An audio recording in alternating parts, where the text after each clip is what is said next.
Hello, my name is Edmond Jamna, and on behalf of DW Consult, I want to welcome you to Tutorials on the Go.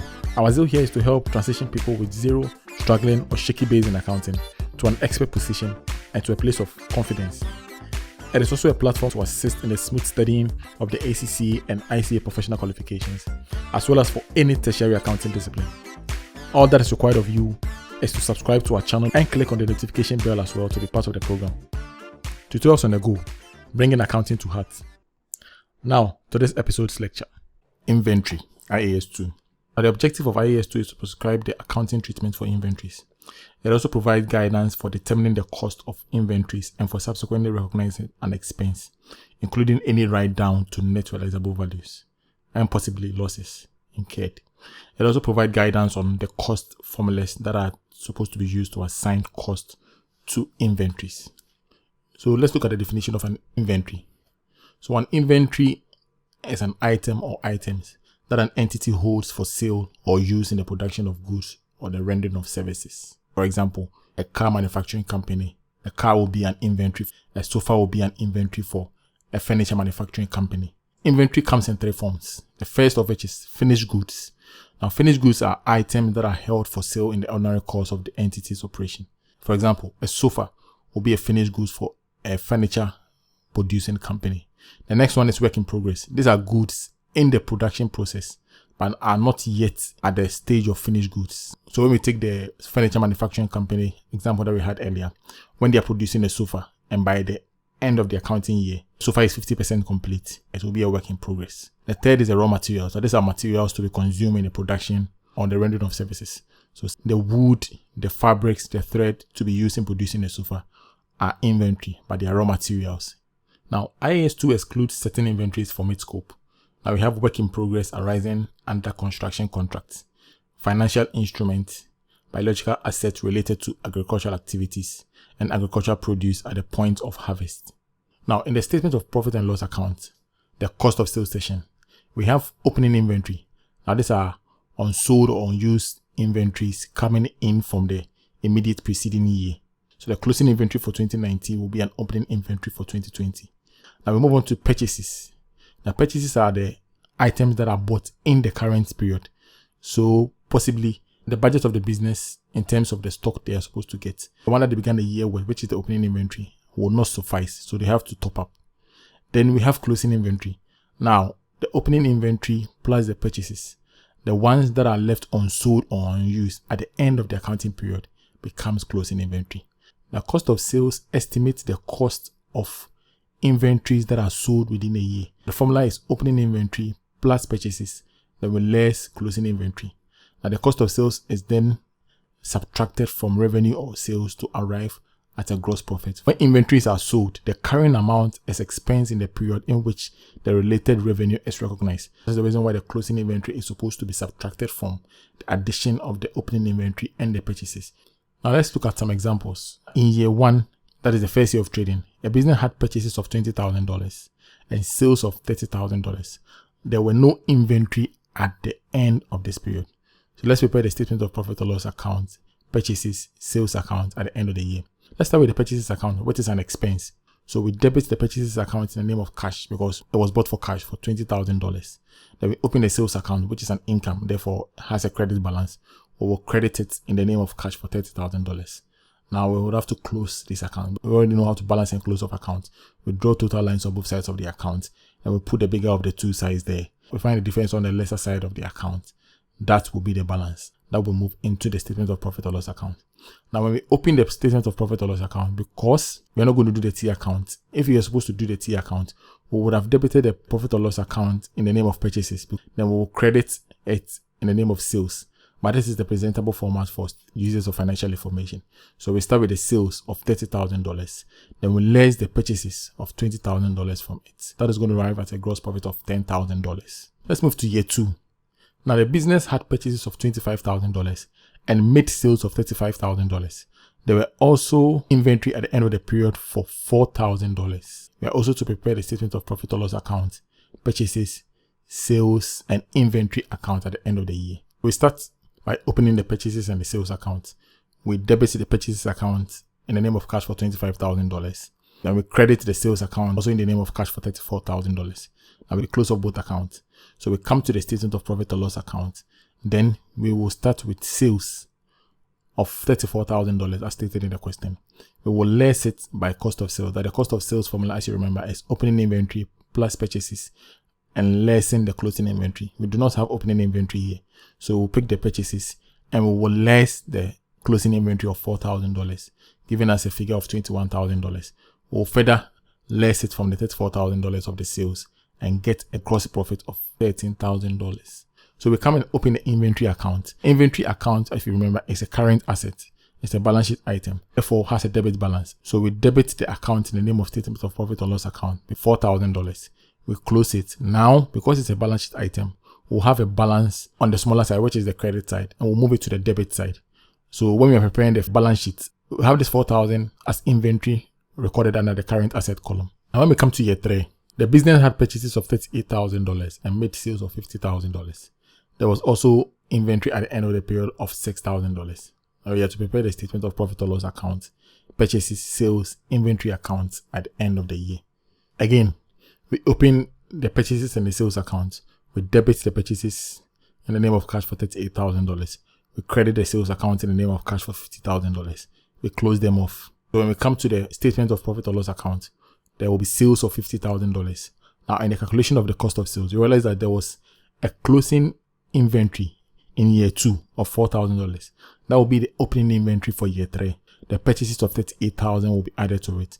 Then we less $6,000, giving us $36,000 as cost of sales. We will further less it from the sales and give us a gross profit of $14,000. Now when we come to the inventory account, there is an opening inventory, $4,000. This will have to be transferred into the statement of profit or loss account for this year. So we credit it in the name of statement of profit or loss, $4,000. Then we debit it again with the closing inventory for year 3, which is the $6,000. So when we close off the account, there's going to be a balance on the credit side of $6,000. Then we move it to the debit side below the total line. So in year 3, the figure for inventory in the balance sheet will be $6,000 under the current asset column. Let's discuss how inventory is supposed to be measured. Now, inventory is supposed to be measured at the lower of cost and net realizable value. Cost entails purchase cost. Now, purchase cost is the amount paid in having ownership of the item. This may include taxes, transport and handling, freight, or net of discount received. Now, in addition to purchase cost also includes conversion cost.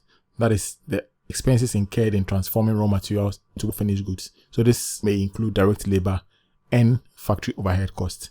Now the last component of the cost is other costs incurred in bringing the inventory to their present location and condition. Example will be a design cost. The net realizable value is the selling price of the item less estimated cost of completion and estimated cost of selling.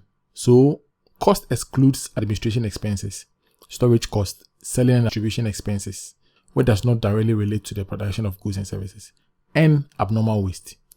Any amount of write down from cost to net realizable value and all losses shall be recognized as an expense in the period it occurs. Now, a company has closing inventory as follows. Item A, 100 units, $10 for cost per unit, further cost of $3 cost per unit. Then the selling price is $15. Item B has 200 units. Cost per unit is $12. Further cost per unit is $5. And the selling price per unit is $16. C is 150 units. Cost per unit is $6. Further cost per unit is $4. Selling price per unit is $11. Now we have to calculate the value of inventory at the end of the period. Again, valuation of an inventory is supposed to be the lower of cost and net realizable value. So if you take item A, the cost per unit is $10. Net realizable value is $12, which is the $15 selling price less the further cost of $3. The cost is definitely lower, so we multiply the 100 units by 10, giving us $1,000. When we come to item B, the cost per unit is $12. The net realizable value is $11, which is the 16 selling price less the $5 further cost. So here the net realizable value is lower, so we'll pick the 200 multiplied by the $11, giving us $2,200. So here, that's where the write down will come in. There is a write down of $1, which is the $12 compared to the $11. So we multiply the $1 by the 200 units.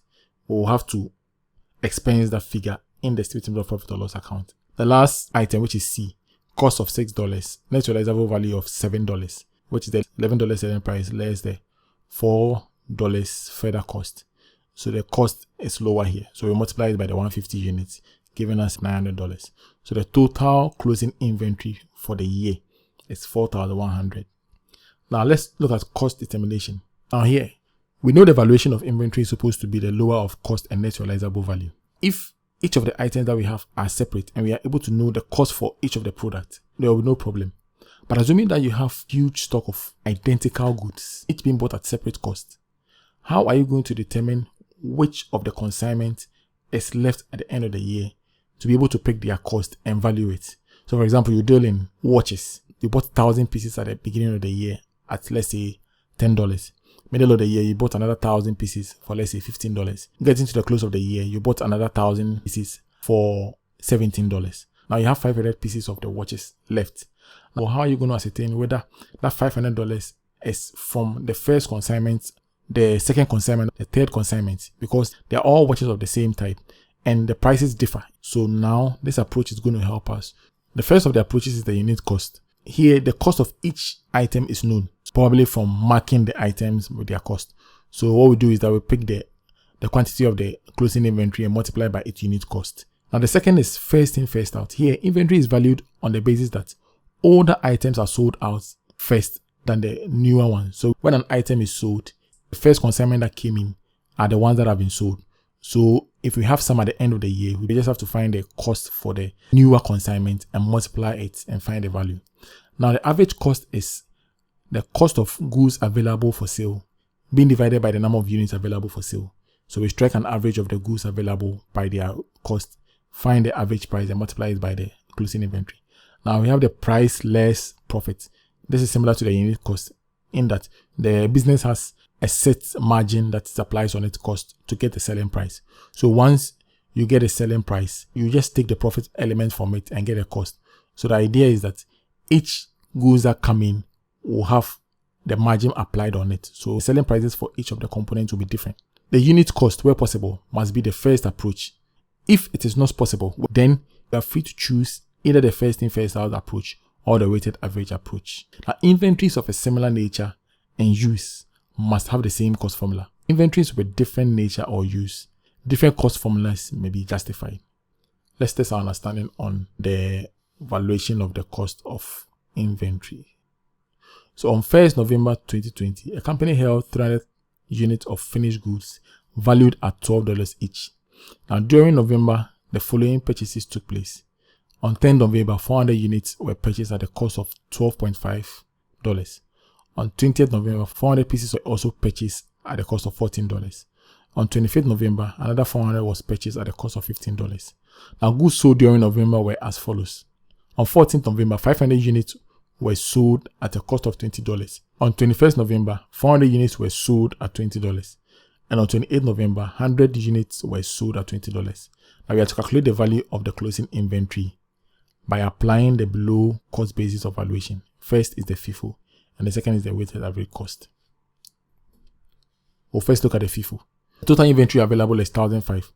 When we sum the 300 units bought on 1st November, the 400 units bought on 10th November, the 400 units again bought on 20th November, then that bought on 25th November. 1,000 units of inventory were also sold. So 500 units were sold on 14th November, 400 units on 21st November, then 100 units on 28th November. So there's a closing inventory of $500 left.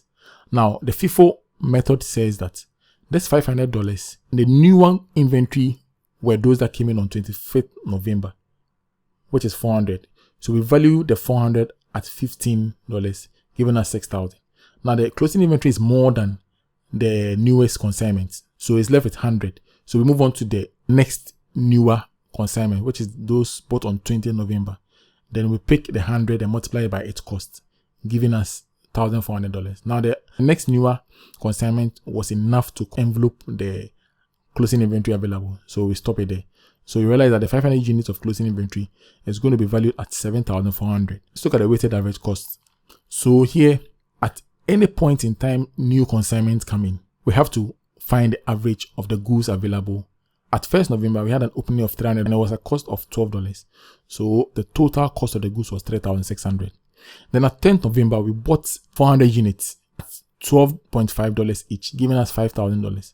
So now we have to find the average of the 700 because the prices are different. So we divide the total cost of the 700 units, which is the 8,600, by the available unit, which is 700, giving us $12.29. So on 14th November, we sold 500 units out of the 700. So we now have 200 units. Now the 200 units here will be valued at the average cost, which is the 12.29, giving us $2,458. On 20th November, 400 extra units were purchased. We'll have 600 units in place. Now, because the price of the 400 units is different from the average cost, we also have to find the average cost at this point. So the total cost of inventories as of 20th November is $8,058.